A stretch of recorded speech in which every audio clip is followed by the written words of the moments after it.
Now say Tutu the second Asante Nana Predu Adom the third Asante Hima Lady Julia Osei Tutu Amai Hini Eni Amai Hima Asante Mantem Swafo Simon Osemesa Minister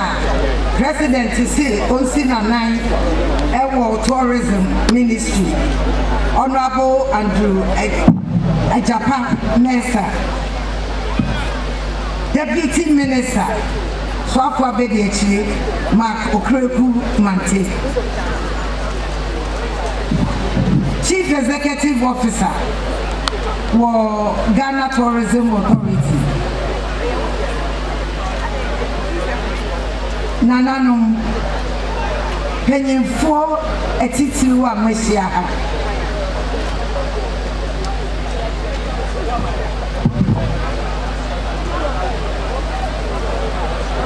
DEDE kind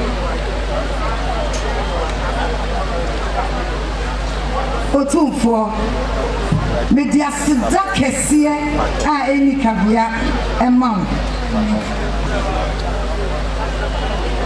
eda kese ti sei a santeman anyima Asia na ye chreche ye nuane a ye wo wasanteman se nana metumani ehwe benkum nifa eni baby a aha ye fe awo fa asanteman mo atre wone ema ehuru se asantefo ye wade papa nana DEDE kan mede enchia kese efri omampanyi ho ene na bedi etire se ene samre ya ye kan wo hwehwe enyema bebre efa 25th anniversary eduonu numu a wo betena asikadwa no so na yema wutire kwa sanse waye bi ama santeman na waye bi so ama Ghana nana wo betena akonwa esu yi enyema bebre wo ho a waye efa apomudirimu nana nsen kurara Jumakesi a wodi esi wani so a ye friend no Hill Comfort project any famous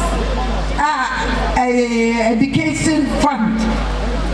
wayama amobrawafo anka wo abin nanso so omuni kamafo omuni obia ode omu beko school wada romenti wama womu etumi akọ school nana mi sre so na mabo mi ame maame nana kuna bi Adom the third asante hima obatampa Meda wase stop the noise. Say de bia wo bue opuno mame. Nyame nko. Wo kire do wo ma nipa bebre. Na sa eni yo awuwe emma ye de wo boaboa ye ho. Nana yenim se wo pepepere yo wo pe nokre na wo wodo manipa e ba wo nchen a ye kra ba ye ho dodo Nana Twene ayema chia na free wo ankasa sanse dia wo ye dia wa ye aka obia bom ahye ye nimonyam ama ye hunu se ye ka ho a eye enunti edwa ya boyi aseda kese no so ebi ma wo pa Nana Nijina he nam se wachira dosonko ama minti Edwa kesi ayede wudina to so no mafa ne se media ne se me nana edwa die bibie ne ho amema na tochema wo ho se jashio se wo mo hia musio se eho aseyo a se yesiesio na wunti me twa to mesi mebo menye de biara ama animonyam aba nana yenim se obetina akonwa ehwe wapeja ema bebre nanka yenim se ya satefo de ema ehia yen sanse ya mamre mu no ye brofosi matrilineal fa o maame esai enekire baby awufre na nana wabua ama yenya yawo asantime yewu se yen abakosema na se yen culture no tradition no wapeja ema attitude yewu se for the first time wa ahiniemu ene anyima etimitna asantimai council waya die papa na yeda wasi bebre nana yenum se ema yesombo wasatimem enunti na bibi wo wa yetumi kase sasam yire so dendende a yesi yekobisa abrowa sanse yenum se ema titru yahemafo mapanyefo omo adwen kese a asem a aboro sokra no omo di nyansa eto ho ema esi ema asundue ebefie asundue ebekuro asundue eba emem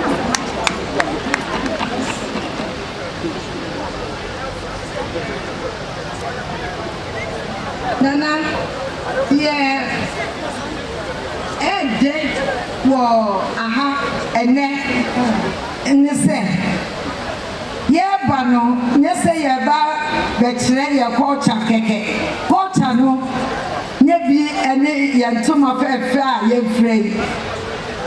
emom ye duane die no so ka ho na ene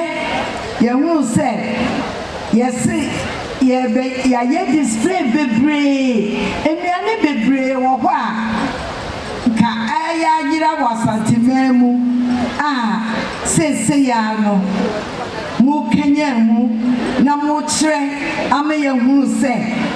asantifo ye wonuane papa ebi wo ho a mi die ya na emeko dopa yesiwie ana the kai say yeti ashtown no na yetumi suma ma poto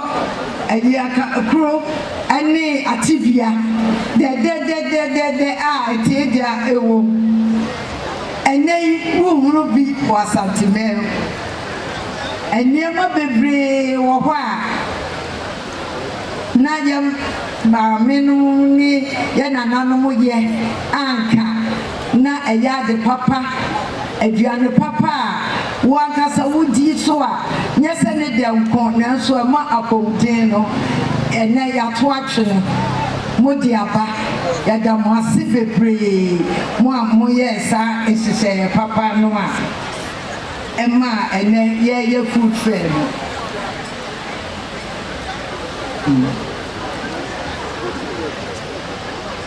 na de mesre ne se ya hwe eniema ya hihye ya se ya fa ankomumam broni beka say recipe book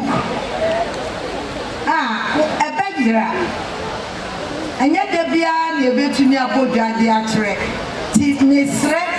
mo a mo hyehyɛ saa ehyehyɛ papa yi mo modin na mo yɛfa die ya ye ni nyina enwu kratem na ye to no asanteman traditional recipes near asantefo pa tete no ye na se ekomumemu a ebemma wo restaurant no o matumi ayibi afiri aye na tourism no akonanim obi ba o mo a no aba se ahade wo kwa benya indigenous bibia efritete ne yeye afeso enchimba enwemfi se saa